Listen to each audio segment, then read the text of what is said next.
হে ৰাম আর যথোচিত সবাক অমৃত দিয়া বান্তি তুমি বিভন জিলে একো নথাকিবে ঘাটি।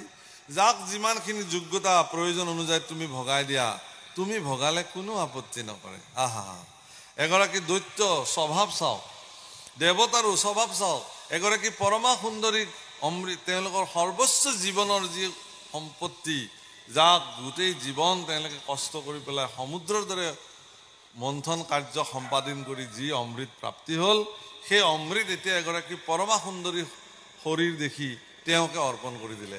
তুমি এতিয়া যি কৰিবা সেয়াই হ'ব, তুমি ভগাই দিলে কাৰো আপত্তি নাই, এই বুলি তেওঁলোকে সিদ্ধান্ত দিলে।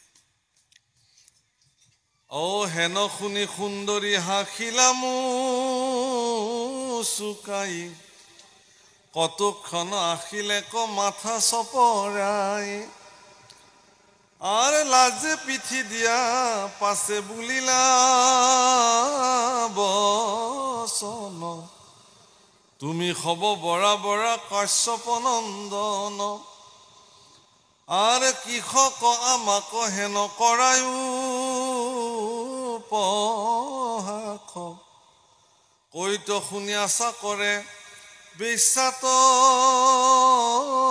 বিশ্বাস, কৈৰ কোনো আমি নিচিনয় বাপ, কিশোৰ যাতে থোৱা অমৃতৰ থাপ, ঔ পাইলে কদা নবগণে তথাতে সৰস, সুন্দৰীক দেখি হবে উখল মাখল। হে কাশ্যপ নন্দন দৈত্যসকল, তোমালোকেনো মোক কিয় ইমান বিশ্বাস কৰিছা? এগৰাকী বেশ্যাৰ প্ৰতি ইমান বিশ্বাস নে তোমালোকৰ? মোৰ কোন পিতৃ মাতৃ একো পৰিচয় নাজানা, তোমালোকে মোকেই যে অমৃত সঁপি দিলা, এই বুলি ক'লে। যে ইমান তোমালোকৰ সংজ্ঞাত মোৰ ওচৰত অমৃত থাপি থলা। সুন্দৰীৰ এই বচন শুনি, এই লয়লাস দেখি দৈত্যসকলৰ উখল মাখল লাগি গ'ল তেওঁলোকৰ ভিতৰতে। অমৃত যেন তেওঁলোকৰ ক্ৰমাগতভাৱে ঈশ্বৰ পুৰুষৰ অৱতাৰ মোহিনী সুন্দৰীয়ে দৈত্যসকলৰ হৃদয় এনেধৰণে বশীভূত কৰি পেলালে, এতিয়া যেনবা তেওঁলোকক অমৃত নহ'লেও কোনো আপত্তি নাই, তোমাক লাগে। প্ৰভুসকল, মই আগতেও এটা কথা উল্লেখ কৰিছিলোঁ যে সংসাৰ সমুদ্ৰত আপুনি আপোনাৰ জীৱনৰ আসুৰী শক্তি, দৈত্য শক্তি বা দেৱশক্তি সকলোকে প্ৰয়োগ কৰি কালৰ দ্বাৰা সুদৃঢ়তাৰে, অৰ্থাৎ মন্দৰগিৰি সুদৃঢ়তাৰ প্ৰতীক, বাসুকিনা কালৰ প্ৰতীক, সময়ৰ তাগিদাত সুদৃঢ়তাৰ ওপৰত ভিত্তি কৰি আপোনাৰ ভিতৰতে থকা দৈত্য আৰু অসুৰী শক্তিৰ দ্বাৰা জীৱন সমুদ্ৰ মন্থন কৰি যি অমৃত ঘট প্ৰাপ্তি হৈছিল, সেই অমৃত ঘট দৰাচলতে যদি দৈত্য শক্তি কাৰোবাৰ মনত বৃদ্ধি হৈ যায়, তেতিয়াহ'লে তেওঁলোকে কেৱল শাৰীৰিক সুখকে, ইন্দ্ৰিয় সুখকে তেওঁলোকে সৰ্বোচ্চ বুলি মানিব। নাম অমৃত তেওঁলোকৰ কাৰণে যথোচিত নহয় বুলি জ্ঞান কৰে। সাধনাৰ দ্বাৰা প্ৰাপ্ত নাম শক্তি তেওঁলোকৰ অপ্ৰয়োজন বুলি ভাবিব। তেওঁলোকে ভাবিব কি যে জীৱনত কেৱল ইন্দ্ৰিয়ৰ সুখ আৰু পৰিতৃপ্তি জগতৰ সৰ্বশ্ৰেষ্ঠ সুখ, ইয়াতকে আৰু বেলেগ সুখ নাই। ইয়াৰ পৰিণাম কি হ'ব? ইয়াৰ পৰিণাম কি হ'ব? যি ইন্দ্ৰিয়সমূহৰ সুখৰ কাৰণে আপুনি জীৱনত কৰ্ম সাধন কৰিলে, এটা সময়ত সেই ইন্দ্ৰিয়বিলাকে ইচ্ছা থকাৰ পিছতো পৰিতৃপ্তিৰে আপুনি প্ৰদান কৰা সুখ ভোগ কৰিব পৰাৰ সামৰ্থ্য হেৰাই পেলায়। আপোনালোকে কিভাৱে বুজে বুজি ল'ব, হয়নে বাপ? কিভাৱে বুজে বুজি ল'ব। নামঘোষাত মাধৱ পুৰুষে স্পষ্ট কৰিছে, বোলে দশন বিহীন যেন কুত্তা চবাই বাক নপাৰয় হাৰ জিভা লৰফৰ কৰি চেলকৈ মাত্ৰ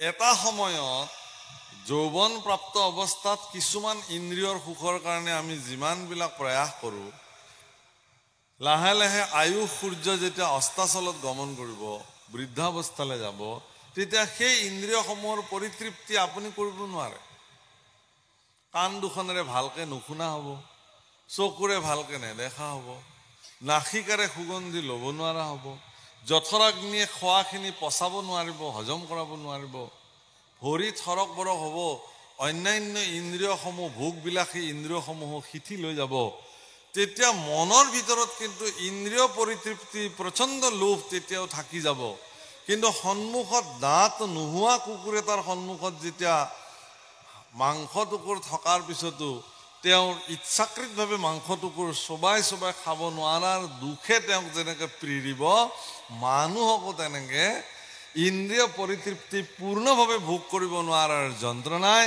তেওঁক অধিকভাৱে পীড়া কৰিব আৰু তেতিয়া সেই যন্ত্ৰণাত তেওঁ বিদিক হেৰুৱাব তেওঁ চিন্তা কৰিব যে কি কৰিলোঁ ভকতি নকৰি অন্তক পাইলেক আহি ৰক্ষা কৰা হৰি যে হে ভগৱান যিখিনি সময়ত সামৰ্থ্য থাকোঁতেই শৰীৰৰ বল শক্তি থাকোঁতেই ঈশ্বৰ যি ধৰণে সাধন কৰিব লাগিছিল ভজন কৰিব লাগিছিল কীৰ্তন কৰিব লাগিছিল নকৰিলোঁ এতিয়া বৃদ্ধ বয়সত নিজৰ শৰীৰটোকে লৈ ফুৰিব নোৱাৰোঁ এতিয়ানো কি কৰিম হে ভগৱান তুমি ৰক্ষা কৰা এই বুলি দিনে দিনে কাণ দিব আমাৰ ওচৰত বহু বৃদ্ধ লোকে কয় যে প্ৰভু আপোনালোকে যি ধৰণে এই বয়সতে ঈশ্বৰৰ কথা এনেধৰণে প্ৰাপ্তি কৰিলে আমি কিন্তু আমাৰ জীৱনত ঈশ্বৰৰ কথা আমি এই ধৰণে প্ৰাপ্তি কৰিব নোৱাৰিম যিখিনি সময়ত যৌৱন প্ৰাপ্ত অৱস্থাত আমি ভগৱানক ভজিব লাগিছিল সেইখিনি সময়ত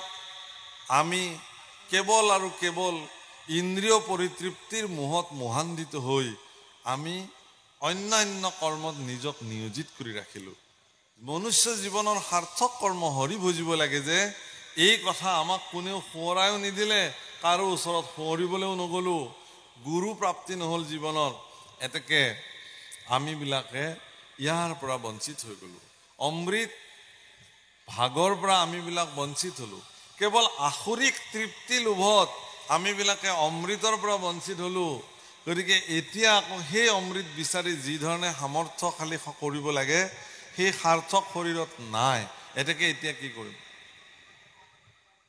এয়াই আমাৰ জীৱনৰ দুখ বাপসকল কেতিয়াও আপোনালোকে জানিছে প্ৰভুসকল যিসকল বয়োজ্যেষ্ঠ লোকে জানিছে যে আমি এতিয়া ঈশ্বৰ ভজনা কৰিলেও আমাৰ জীৱনত ঈশ্বৰ ভক্তিৰ যি ধৰণে প্ৰয়োগ কৰিব লাগিছিল সেই প্ৰয়োগ আমি কৰিব নোৱাৰোঁ সেই দিন আমাৰ গুচি গ'ল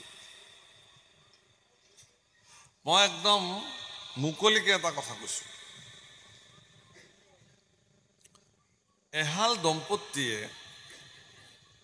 মানে এজন আপোনাৰ ল'ৰা যেতিয়া যোগ্য পাত্ৰ হ'ব আপুনি বিচাৰ কৰিব যে আপোনাৰ ল'ৰাক বিবাহ কৰাই দিব লাগে ছোৱালী এগৰাকী যেতিয়া যোগ্য পাত্ৰ হৈ যায় পৰিয়ালে চিন্তা কৰে যে ছোৱালীজনীক কিবাকে বিবাহ দিব লাগে আজিকালি বহুত এডভান্স হৈ গ'ল ল'ৰা ছোৱালী নিজেই সিদ্ধান্ত লয় যে মই বিয়া পাতিব লাগে ছোৱালী নিজেই সিদ্ধান্ত লয় যে ময়ো কাৰোবালৈ যাব লাগে গতিকে পিতৃ মাতৃলে বহুতে বাট নাচায়ো তেওঁলোকৰ নিজৰ সিদ্ধান্ত নিজে লৈ পেলাই তেওঁলোকে গৈ কেৱল আৰু কেৱল সংসাৰ পাতিব লাগে তাৰণা কি তাৰণা ভিতৰত থকা আসুৰিক তৃপ্তিৰ তাৰণা ইন্দ্ৰিয় ভোগৰ তাৰণাই কোনো বাছ বিচাৰ নকৰাকৈ এটা এনেকুৱা ভয়ংকৰ সিদ্ধান্ত লৈ পেলাই সেই সিদ্ধান্তত তেওঁলোকে কি হৈ যায় সংসাৰ পাতে কিন্তু ফলশ্ৰুতিত কি হয় তেওঁলোকে যিটো ভাবিছিল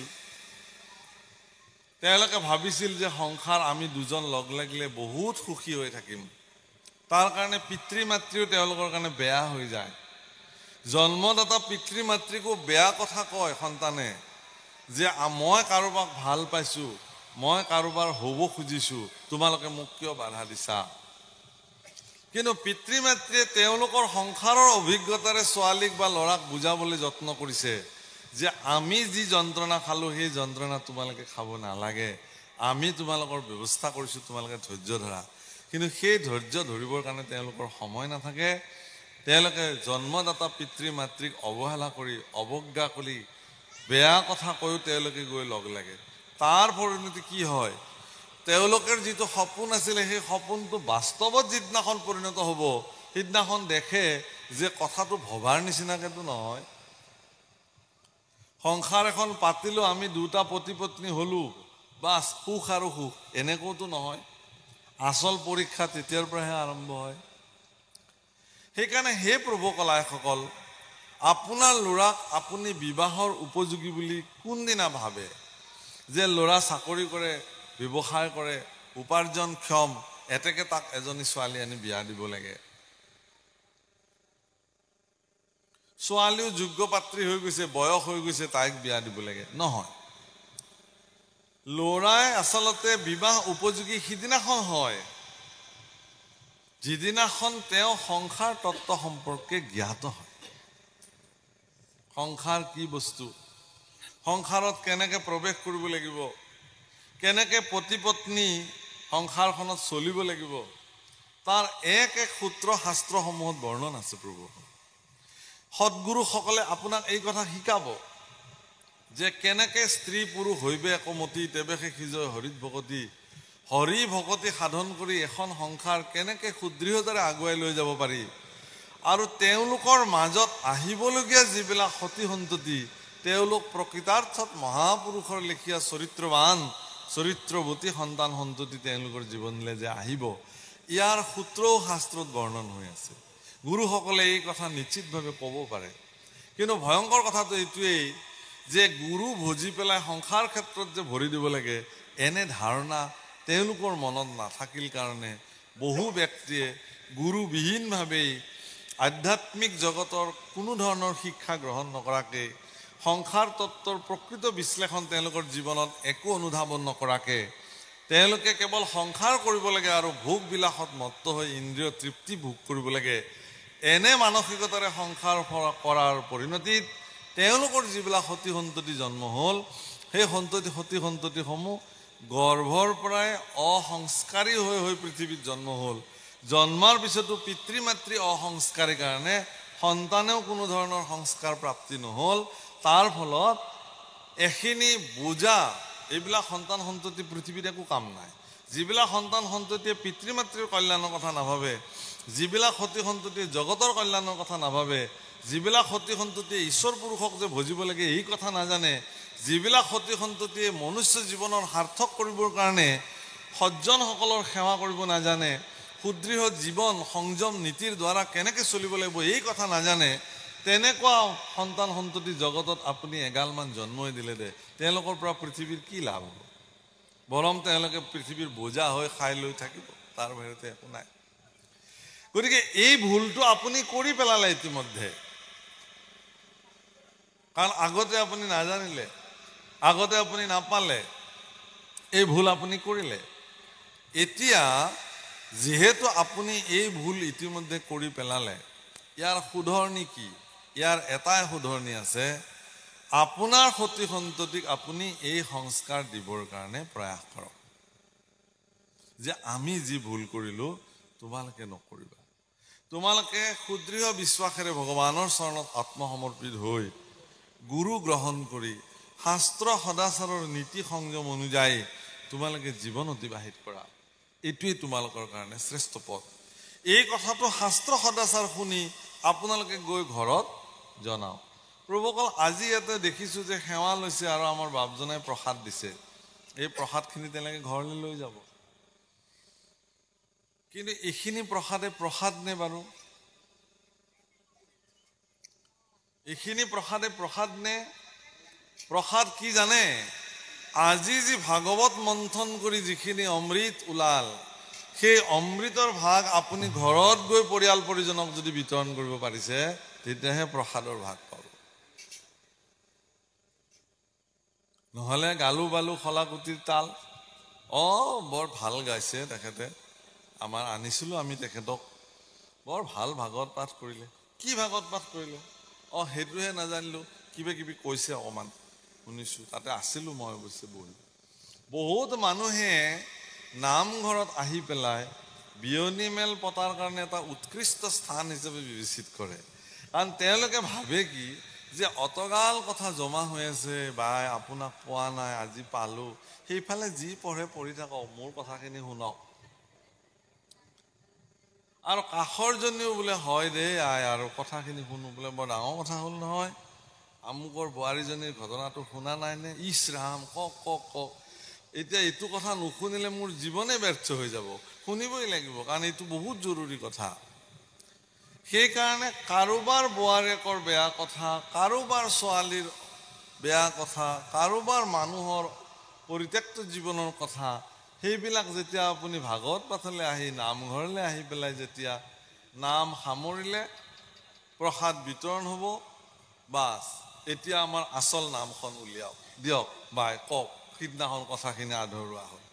তাৰমানে ইমান সময় কি নাম গালোঁ সেইটো বেলেগ কথা, এতিয়া আচল নামখন উলিয়াওক। প্ৰভুসকল, মই আপোনালোকক আজি এটা ডাঙৰ কথা কৈ যাওঁ। এই যে শৰাই আগবঢ়াইছে ভগৱানৰ চৰণত, তাক নৈবেদ্য বোলে, নিবেদন। এই নৈবেদ্য, ইয়াক নিবেদন কৰাৰ এটা পদ্ধতি আছে। এনেই শৰাইখনত কেৱল গাজি, মগু, চাউল, নাৰিকল, কল, ফল দি আগবঢ়াই দিলেই নিবেদন নহয়, ইয়াৰ এক সুদৃঢ় পদ্ধতি আছে। আমাৰ মহাপুৰুষীয় সমাজ ব্যৱস্থাত, পুৰুষ সংহতিত আমাৰ স্তৰ আছে কিছুমান। শৰণ, তাৰপিছত ভজন, তাৰপিছত সৰুভাগ, তাৰপিছত বৰভাগ, তাৰপিছত একনাম, তাৰপিছত সম্প্ৰতি, তাৰপিছত কেৱলীয়া, এনেকৈ ধৰণৰ ভাগ আছে। আৰু এই ভাগসমূহত শৰণ ল'লেই এজন ব্যক্তিয়ে সকলো প্ৰাপ্তি নহয়। তেওঁ নাম সাধনৰ কাৰণে ভজন ল'ব লাগিব। ভজনত তেওঁ যি বীজ নাম প্ৰাপ্তি হ'ব গুৰুৰ পৰা, সেই নাম ভজনে যদি তেওঁ ভাবে যে এইখিনি নামেই মোৰ জীৱনৰ সকলো প্ৰকাৰৰ কাৰ্য সিদ্ধি কৰিব নোৱাৰিম, জীৱ মুক্ত কৰিব নোৱাৰিম, তেতিয়া তেওঁ তাতকৈ ওপৰৰ স্তৰলৈ গৈ সৰুভাগ বস্তু লৈ তেওঁ আকৌ তাতকৈ উৎকৃষ্টভাৱে নাম জপ কৰিব। তাতকৈ ওপৰলৈ গৈ তেওঁ বৰভাগ বস্তু লৈ তেওঁ নাম জপ কৰিব। এক নাম লৈ পেলাই আকৌ নাম জপ কৰিব। এনেকৈ স্তৰভেদে তেওঁ যাব। গতিকে শৰাই অৰ্চন কৰিবলৈ যাওঁতে এখন সমাজ যেতিয়া বহিব, সমাজত সৰ্বদা বিশ্লেষণ হ'ব লাগে যে ইয়াত উচ্চস্তৰীয় সাধক কোন আছে। যিমান উচ্চস্তৰীয় সাধক আছে, তেওঁৰ দ্বাৰাই শৰাই ভাগ সিদিনাখন নিবেদন হ'ব লাগে। অৰ্থাৎ যদি গোটেইখিনি শৰণীয়া ভজনীয়া মানুহে আছে, তেতিয়াহ'লে এজন ভজনীয়া ব্যক্তিয়ে গৈ শৰাই অৰ্চন কৰিব পাৰিব। কিন্তু তাত যদি এজন সৰুভাগী বস্তু বা বৰভাগী সাধক বহি আছে, তেতিয়াহ'লে তেওঁৰ সন্মুখেৰে গৈ এজন ভজনীয়া ব্যক্তিয়ে শৰাই নিবেদন কৰাৰ পদ্ধতি কিন্তু মহাপুৰুষৰ ব্যৱস্থাত নাই। কেলে নাই? কাৰণ শৰাই ভাগ অৰ্পণ কৰিবলৈ যাওঁতে তেওঁ নামৰ সাধনাৰ মাধ্যমেৰে যি ধৰণে নাম জপ কৰি কৰি কৰি কৰি কৰি বৈকুণ্ঠৰ নাম নমাই আনি তেওঁ ভগৱানৰ চৰণত সেই নৈবেদ্যখিনি নিবেদন কৰিব। তাৰ পিছতো ভগৱানে কৈছে কি যে এনেকে দিলেই মই কিন্তু তাত নলওঁ, মই নাখাওঁ। তে ক'ত খায় ভগৱানে? সেই নৈবেদ্য, অৰ্থাৎ বহুতে কয় যে প্ৰসাদখিনি আগবঢ়াব লাগে। প্ৰসাদ আগ নবঢ়ায় প্ৰভুসকল, নৈবেদ্য আগবঢ়ায়, ভোগ আগবঢ়ায়। তাৰ পৰা যেতিয়া আহিব উভতি, সেইখিনি প্ৰসাদ হৈ আহে। তেতিয়া বুজিনে? কথাখিনি ধৰিব পাৰিছে নহয়? সেই তেতিয়াহে প্ৰসাদ হৈ আহিব। আৰু তেতিয়াও প্ৰসাদ নহয়।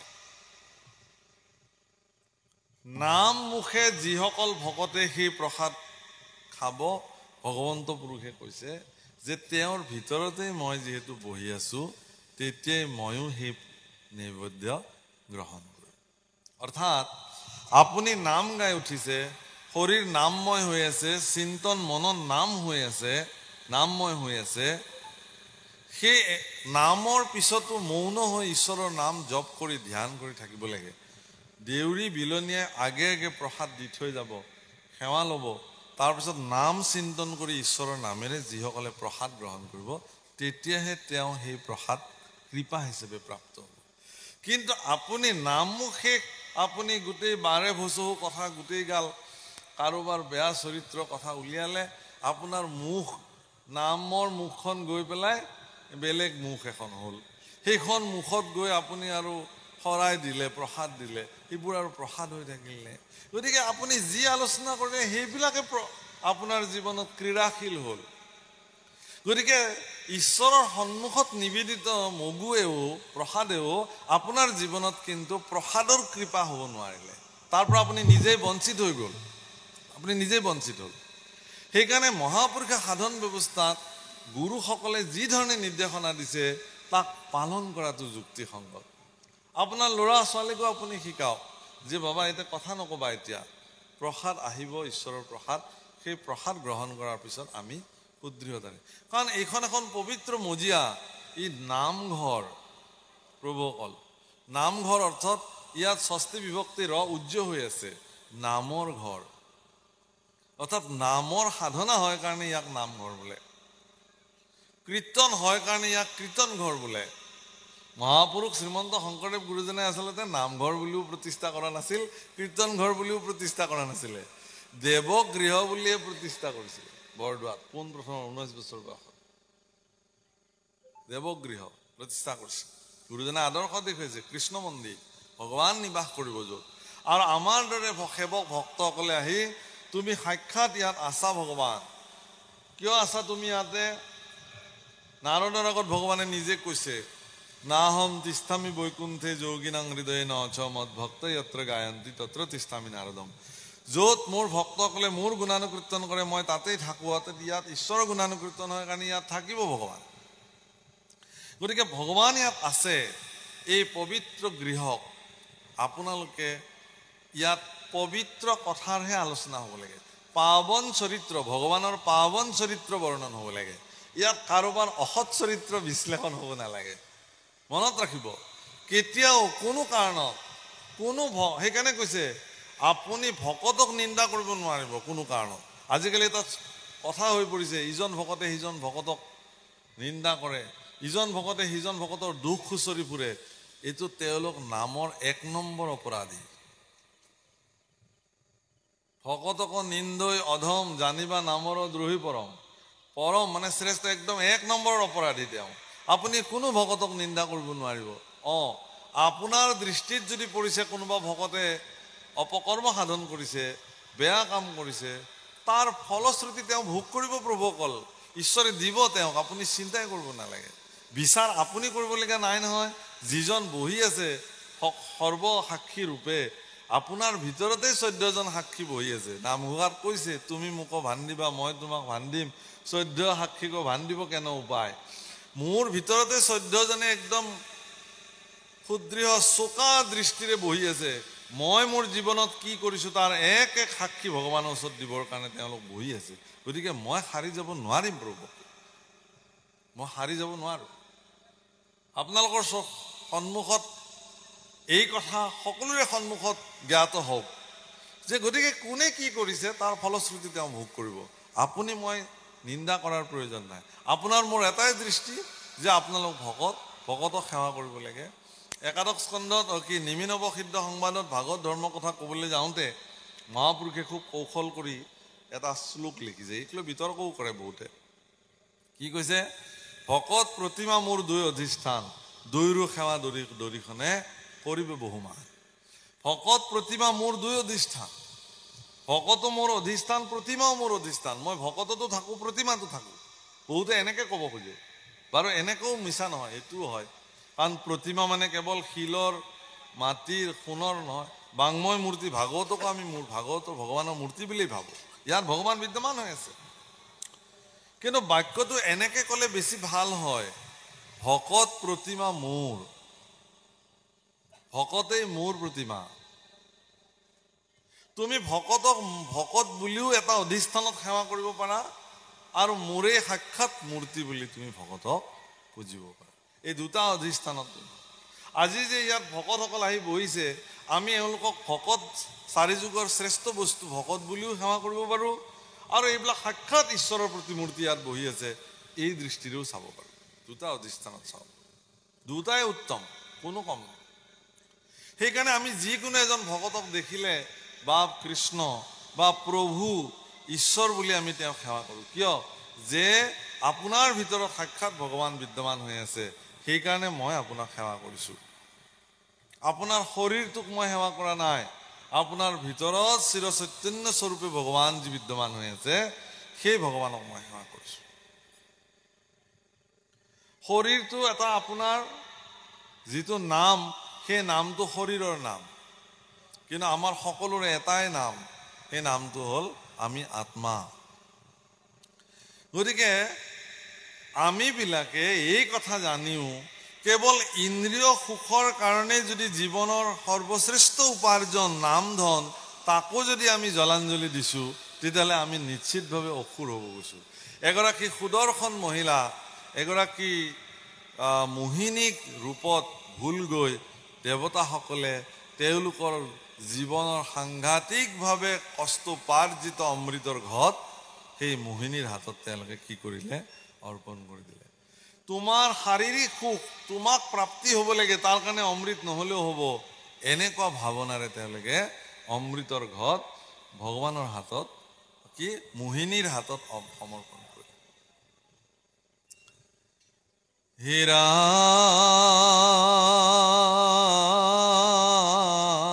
ৰাম, আৰ তোমাৰ অধীন যত দানব প্ৰধান, হয়ক প্ৰসন্ন প্ৰাণেশ্বৰী ৰামান, কৰিব শপত যেবে আশয় কপত, এই বুলি দিলাই আনি অমৃতৰ ঘট। হে প্ৰাণেশ্বৰী, তুমি আমাক বিশ্বাস কৰা, তোমাৰ হাতত এই অমৃতৰ ঘট আনি দিলো। দেৱতাসকল দৈত্যসকলে আনি মোহিনীৰ হাতত অমৃতৰ কলহ তুলি দিলে, যি অমৃতক লৈ কিছু সময় আগতে তেওঁলোকৰ মাজত প্ৰচণ্ড টনাজোৰা হৈ আছিলে। আজি সেই অমৃতকে এতিয়া আনি পৰমা সুন্দৰী মোহিনীৰ হাতত তুলি দিলে। শপত খাই ললে যে আমাৰ কোনো কথা নাই, তুমি বিলালেই হ'ব। ৰাম হাসিয়া মাতিলা কন্যা অমৃতক দেখি, দানৱ গণক চায়ে কটাক্ষে নিৰেখি, মূৰ জান বান্তি বাক যদি লাগে স্বৰূপত, শুনাৱে কহু মূৰ মনৰ সন্মত, আপোন ইচ্ছায়ে দিব যাক মন তাক, তাত যেন কেহুজনে নেদিবা হাহাক। শুনা, মই যদি বিলাব লাগে তেতিয়াহ'লে মোৰ চৰ্ত আছে, মোৰ মনৰ ইচ্ছাৰে মোৰ যাক মন যায় তাকে দিম, কোনেও বাধা দিব নোৱাৰিব।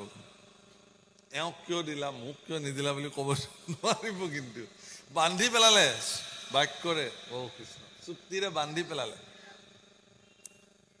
যে মই যাক মন তাকে দিম।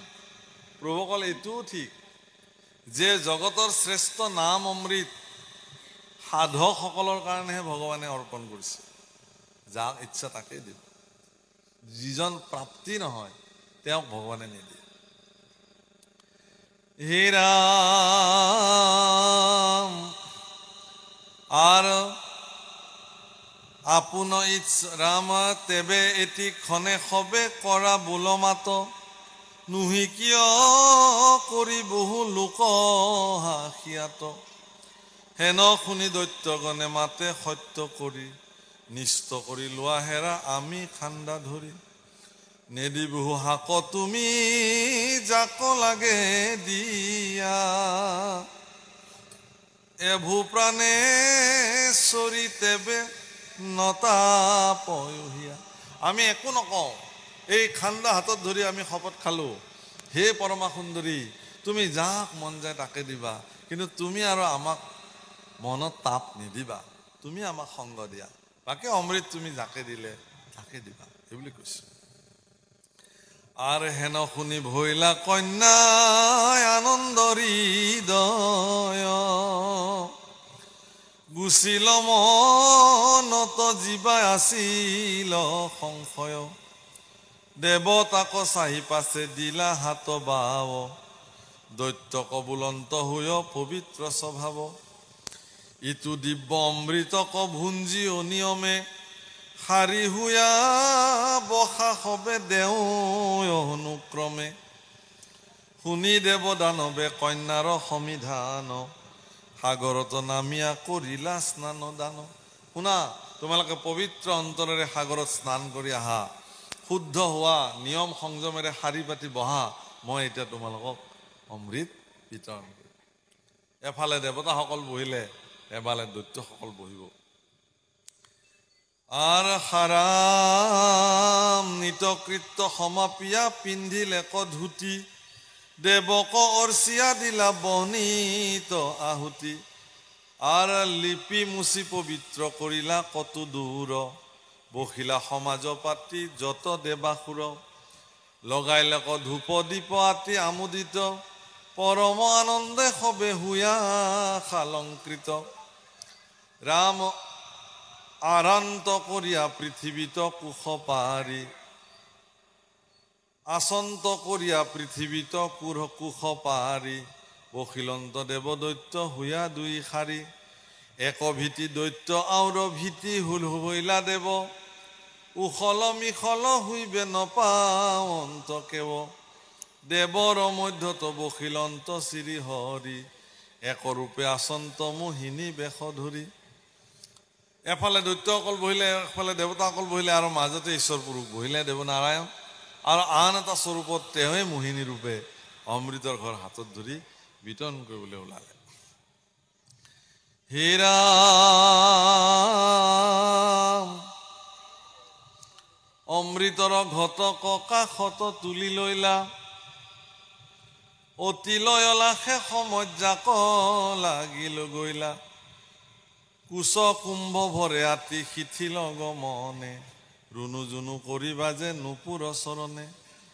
বায়ু বস্ত্ৰ উল্লাসে বেকত হুৱে স্তন দেখি দেৱে দৈত্য আৰু নতু পৰে মন। মুখ কমলক যেন পিয়ে নেত্ৰ ভৰি মনে আলোচন্ত হেন কন্যা ৰূপী হৰি। দুৰ্জন দানৱ নুহি অমৃতৰ পাত্ৰ সৰ্পে দুগ্ধ পিলে যেন বিষ বাঢ়ে মাত্ৰ। মনতে ঈশ্বৰে ভাবিলে এই দুৰ্জনসকল দৈত্যসকল অমৃতৰ অংশীদাৰ নহয়। সাপে যেনেকে গাখীৰ খালেও ই বিষে সৃষ্টি কৰিব, ঠিক তদ্ৰূপ এই দৈত্যসকলক অমৃত দিলে ইয়াৰ পৰা বিষবাষ্প সমাজত বিয়পাব। গতিকে কোনো কাৰণত দৈত্যসকল অমৃতৰ ভাগিদাৰ নহয়, এই সংকল্প ভগৱানে লৈ পেলালে। হে ৰাম ইতিমধ্যে ভগৱানে তেওঁলোকক এনেকুৱা ৰূপ দেখুৱাইছে যে তেওঁলোকে কেৱল মোহিনীৰ মুখমণ্ডল চাই, তেওঁৰ শৰীৰৰ অংগ প্ৰত্যংগ চাই তেওঁলোক বিমোহিত হৈ থাকিল। অমৃত কি কৰিছে তেওঁলোকে নাজানে। আৰ এহি বুলি অসুৰক বঞ্চি বনমালী শাৰী কৰি দেৱতাৰ মুখত দেন্ত ঢালি। ব্ৰহ্মা বিষ্ণু ৰুদ্ৰ আদি যত দেৱগণ পিলেক অমৃত আপোনাৰ পুৰিমন। ভগৱানে অমৃত প্ৰদান কৰিলে। ব্ৰহ্মা বিষ্ণু মহেশ্বৰকে প্ৰমুখ কৰি দেৱতাসকলে অমৃত পান কৰিলে। আইসকলে এটা উৰুলি ধ্বনি কৰিব লাগে এইখিনিতে সকলোৱে। কৃষ্ণ কৰকচোন, কৃষ্ণ কৰক, এটা উৰুলি দিয়ক সুন্দৰ।